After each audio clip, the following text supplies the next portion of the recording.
Hello, this is Dave Gleason with an orchard update. Wanted to talk specifically about irrigation water. And we live in a desert and trees grow really well in a desert as long as you give them water. Our water comes from the mountains, from the snow, from rainfall, and follows the rivers down. There's reservoirs in the mountains that collect the snow melt, and then all that water funnels down into our irrigation systems where we collect it in reservoirs on the farms, and also we use it as it's flowing into the orchard. So we have to do a careful design.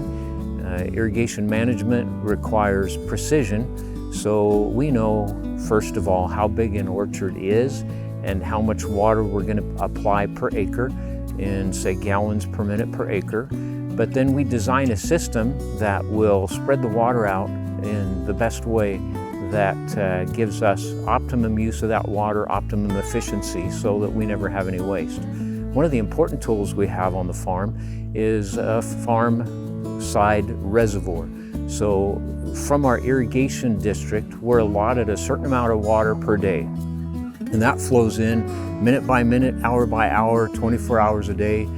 We can turn it off if we have more than we need and we don't need it for a while, so then it's stored back in those reservoirs, and when we need it, then we fill up the reservoirs on the farm. We take our allotment in times of increasing need, like during the summer when things are really hot, we need to put a lot of water on. Then we're taking perhaps our full allotment of water.